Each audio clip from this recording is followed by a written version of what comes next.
মা বোনেরা, আমার সোনার মা বোনেরা গো, বিশ্ব নবী রাসূলুল্লাহ বাড়ির দিকে চলে আসলেন। আসিয়া দেখে বিবিরা সবাই কাজের মধ্যে ব্যস্ত হয়ে আছে। একজন বিবি কোনো কাজ করে না, একাই বসে আছে। রসুল বলল, ও বিবি রে, সবাই বাড়ির কাজ করে, তুমি কেন কাজ করো না? কন্ত বাবা, যার একটা বউ আছে, যার দুইটা বউ আছে, তোমরা শুনে কন রহিমুদ্দির কি সুখ হলে বাপ কে বাবরে নিকে করি দুইটে বউ হল, একজন মাথা টেপে একজন ঠ্যাং টেপে। রহিমুদ্দি পুষ করি দেহি বাড়ি এসে সাহস পায় না। ঠিক না ঠিক বাড়ি না, যা ছেড়ে ভাই রে কোন দিকে করে করুন ভাই, এলা আমার কাল রাত ঘুমিয়ে খাবে কে? একজন বেহি ধরিয়েছে, একজন দাও ধরিয়েছে, শান্তি আছে। হ্যাঁ, বিশ্ব নবী রাসূল বলল, আয়েশা সবাই কাজে ব্যস্ত ব্যস্ত, তুমি কেন কাজ করো না এখনো? এই সংসারে দায়িত্বটা তো তোর আয়েশা রে। আয়েশা তুমি এখনো কেন কাজ করো না? হযরতে মাই সাম্মাজন বলছে, হুজুর আমি প্রতিদিন কাজের মধ্যে ব্যস্ত থাকি, আজকের দিনটা আমি কাজ করি নাই তোমার অপেক্ষায়। নবী বলল, কিসের অপেক্ষায়? নবী গো, আজকে আমার আয়েশার মনটা চায়, আমার হাত দুইটা দিয়ে আমি আজকে তোমার কাছে কাজটা চাই কি, আমার হাত দুইটা দিয়ে তোমার আমি গোসল করি, তোমার কাজটা চাই। জোরে কোন সুবহানাল্লাহ। নবী বলছে, আয়েশা আমাকে তুই গোসল করে দিবি, তোকে ভালো লাগবে? হ্যাঁ গো নবী, আমাকে বড় ভালো লাগবে। নবী বলে, আয়েশা রে তোকে যদি ভালো লাগে আমি নবী বারণ করতেও পারি না। কন্ত বাবা, বর্তমান যুগের নারী স্বামী যদি বাড়িতে কোনোদিন যদি কয়, বিবি রে সারাদিন অফিসের ব্যস্ত আছেন, পিঠি খালি চুলকে বলে বোঝা দলা হয়েছে নি, একটু ঘষি দেব নাকি? ঘষা তো দূরের কথা, বিবির একটু পানি ঝুঁকিয়ে দেব নাকি? হায় রে বিবি এমন করঞ্জলি বিবি রে বাপ, স্বামী গেলে একদম নারী আছে রে বাবা, মাগুর মাছের মতো গুদগুদায়। তোমার জায়গা নাই, ঝাপসে বাড়ির নাই বাবা, ঝাপসে বাড়িতেই বসাক বাড়ার নাই। কত নারী আছে রে, স্বামী গেলে তার জ্বালাতে বাড়ি থাকতে পায় না। ও মা বোনেরা, তোমার স্বামী যখন বাড়িতে যাবে, রসুল বলল ওই স্বামীর কাছে তুমি সামনে যেয়া দাঁড়াও, একটা মুচকি হাসি দিয়া ও যাও জুহা আনহারা দিন। তার স্বামীর মনটা যদি তুমি জয় করতে পারো রে মা, আমার রসুল বলল দেখালাতের জান্নাত, সেই নারীটা সর্বপ্রথম জান্নাতে যাবে। জোরে কোন সুবহানাল্লাহ। কন্ত বাবা, বর্তমান যুগের নারী তোমার জায়গা বোঝা আছে? কত স্বামী বাড়ি গেলে কোনোদিন গাও ঘষে দেয় নাকি? ঘষে দেয়? ঘষা মানাছিস? যদি কালে বালে জোর করি ঘষে দেয়, ঘষে এক পায়ে দেয় এক পায়ে, এমন ঘষণ ঘষে তাতে মাইও নগাচ্ছে, এসে নম্বা নাম্বা মারছে, ঠেলা পিঠির বাঁকা মাও উঠছে। কি করলু তুই? মরেন না মনের ঘষণ ঘষি দেন, যেরকম ঠিক না ঠিক? মা বোনের আম্মারা কতগুলো চিন্তা ভাবনা করে নেবেন। হযরতে মা আয়েশা যখন পারমিশনটা নবীজির গোসলের পেয়ে গেলেন, আয়েশা এত আনন্দ, এত খুশি আল্লাহর দরবারে, আল্লাহ আমি আয়েশা এত ভাগ্যবতী নারী, আল্লাহ আজকে আমি বিশ্ব নবীকে আমি নিজ হাত দিয়ে গোসলের দায়িত্ব পেয়ে গেলাম। আয়েশা 2 মস্ক পানি আনিয়া ওই জলচকির কাছে আনিয়া রাসূলুল্লাহকে বসিয়া দিয়া আয়েশা নবীজির গার মধ্যে পানি ঢালি ঢালি দেয়। আয়েশা মনে মনে বলে, আল্লাহ আমি আয়েশা বড় ভাগ্যবতী নারী, আল্লাহ আজকে আমার হাত দুইটা দিয়া আমি রাসূলের গা মোবারকটা বলা শক্তি পেয়েছি। জোরে কোন সুবহানাল্লাহ। আয়েশা এমন খুশি, এত আনন্দ। আয়েশা যখন নবীর গায়ে পানি ঢালে দেয়, ওই পানিগুলো জলচকির থেকে নিচের দিকে গড়িয়ে গড়ে যায়। ওই পানিগুলা যখন যায় মাটি নরম হয়ে যায় গো, সামনের জলচকির পায়াটা দাবিয়ে যায় গো। আমার আমার রাসূল দেখলো সামনের পায়া মাটিতে নামিয়ে গেল। আমার নবী আস্তে করে পিছন দিয়ে একটু সরে বসলেন। আয়েশা আনন্দ খেয়াল করে নাই, সামনের পায়া যখন ফসল হয়ে গেছে, আয়েশা ডান দিকের পাটা ওই জলচকির পায়ার নিচের দিকে গেছে।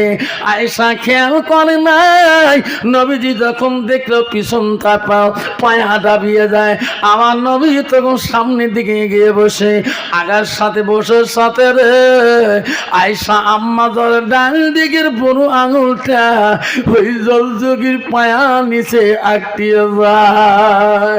মাইশা একটা শব্দ করে নাই, একটা শব্দ পর্যন্ত করে নাই। আয়েশা গোসল দিয়েছে, আয়েশা গোসলে নবীজি বড় খুশি।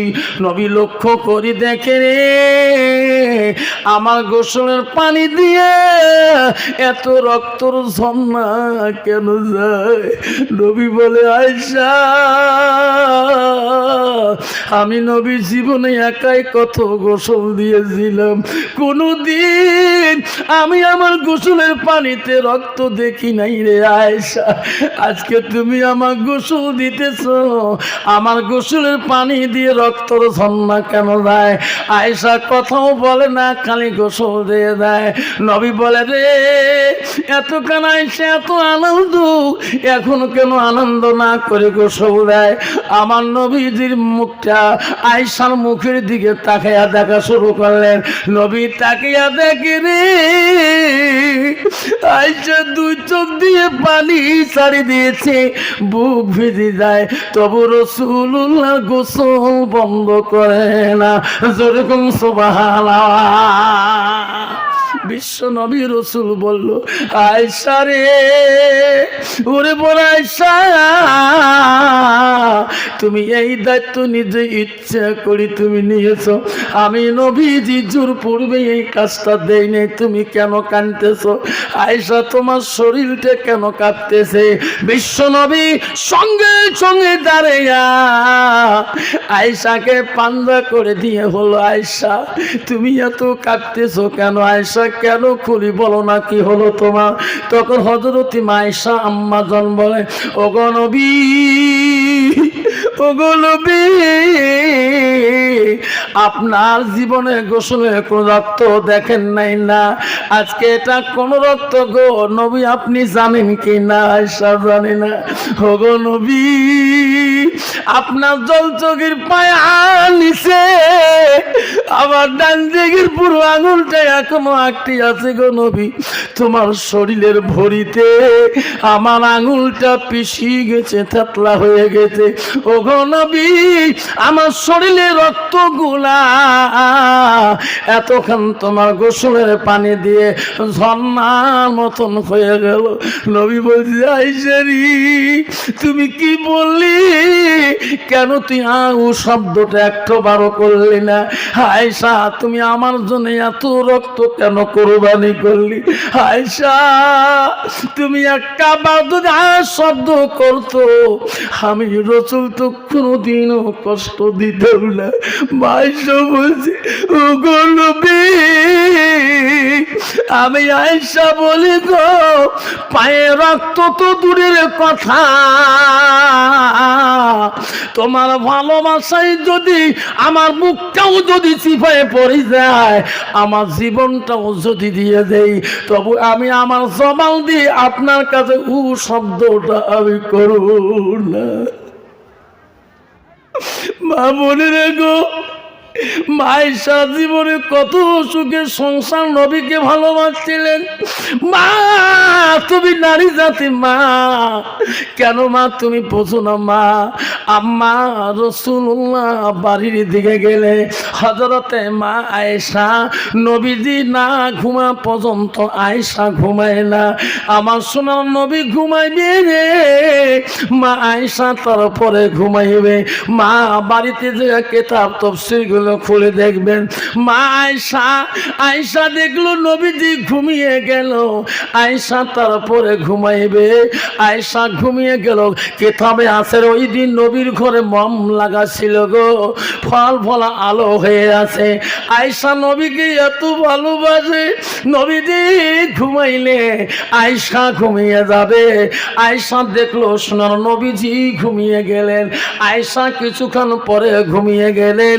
আয়েশা কিছুক্ষণ পরে চেতন পেয়ে দেখে যে নবীকে নিয়ে ঘুমাইলো, সেই নবী আয়েশার বিছানার মধ্যে না। আয়েশা বলল, আল্লাহ, নবী গেল কোথায়? আমি তো সঙ্গে নিয়ে ঘুমাইলাম। আল্লাহ কোনো দুশ্মন আমার নবীকে কেড়ে নিয়ে গেল নাকি? মা বলে না, আয়েশা কত ভালোবাসা ছিল মা। মানে আয়েশা কাঁদে, আমার নবী কোনো দিকে বাইরে গেলে আমার আয়েশাকে ডাক দিয়ে বাইরে যায়, আল্লাহ আমার সোনার নবী কই গো, কোন দিকে চলে গেল? মা বোনেরা, কেমন স্বামীর ভালোবাসা!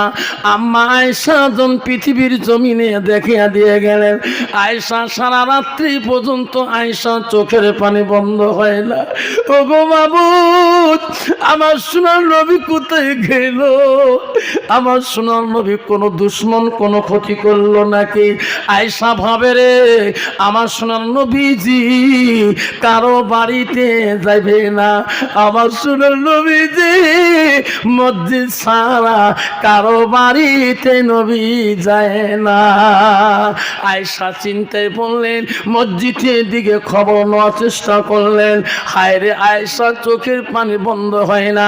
হযরতে আয়েশা চতুর্দিকে মসজিদের খবর নিলেন, বিশ্ব নবী কোনো দিকে মসজিদে যায় নাই। আয়েশা বড় চিন্তায় পড়ে গেলেন। আয়েশা সোজাই মসজিদ থেকে ফেরার পথে জান্নাতুল বাকি নামে একটা কবরস্থান আছে, ওই কবরস্থানের দিকে আয়েশা একবার তাকিয়া দেখে রে, যে জান্নাতুল বাকি কবরস্থানে মা খাদিজাতুল কুবরার কবর, সেই জায়গায় আমার বিশ্ব নবী দাঁড়ে দাঁড়ে ওই খাদিজার কবরের পাশে দোয়া করে কাঁদতেছে। আয়েশা বলি রে, কোথায় জান্নাতুল বাকি কবরস্থান? আমার রাসূল কোথায় আছে গো? আয়েশা দেখা না দিয়ে আড়ালে আড়ালে ওই কবরস্থানের সামনের দিকে গেল। আমার সোনার নবীজি এত রাইতে কবরস্থানে কি করে গো? আমার বলে বন্ধুগণ শুনে রে, আয়েশা ভাবলো আমি যে আসলাম নবী যাতে জানে না, আগে আমার নবী এত রাইতে কবরস্থানের দিকে কি করে? আয়েশা আড়াল হয়ে দেখতেছে, সোনার নবী আমার দুই হাত তুলি তুলি চোখের পানি ফেলে কাঁদছে, আর খাদিজার নাম ধরে ধরে আমার সোনার নবী দোয়া করতেছে, আল্লাহ যেদিন থেকে আমার খাদিজা ফাতেমার মা ইন্তেকাল হয়ে যায়, আল্লাহ আমি নবীজি বড় কষ্ট পাই। আল্লাহ আমি নবী ঘুমাইতে পারি না। আমার খাদিজা আমার কেমন আছে রে মওলা? আল্লাহ আমার খাদিজাকে আল্লাহ কিয়ামতের ময়দানের কঠিন বিচারের সঙ্গে আল্লাহ আমার সাথে তুমি মিল করে দিও। যেরকম সুবহানাল্লাহ নাই থাকবে। আল্লাহ রাসূল বলছে, কোন স্বামী যদি নারীর জন্য দোয়া করে, বিবির জন্য দোয়া করে, যদি ওই দোয়া কবুল হয়ে যায়, সে নারী হবে জান্নাতি। নবী বলে, যে নারী স্বামীর জন্য দোয়া করবে, সেই দোয়া যদি কবুল হয়ে যায়, সে স্বামী হবে জান্নাতি। কিন্তু বাবা, বর্তমান স্বামী স্ত্রীর দোয়া আছে, দোয়া মানাসিস। বর্তমান নারী দোয়া করে, সবাই গেলে মরে বু, সবাই গেলে মরে, জানিস আগমনী পুলিশ পা ডাকপা গাড়ি তো পরেই মরে না কে, মোরা হাউজ উঠে মাঝে মাঝে ভিডিও হবার, যেরকম ঠিক না বে ঠিক। মা বোনে না, আমার শনি ডাকেন, কষ্ট হয়েছে বাবা, কষ্ট হয়। কার কার কষ্ট না হাত তুলি দেখাই তো হুজুর, কষ্ট না হয়? কষ্ট হয় কি না? তকবির লাগা নাই, তাকবীর।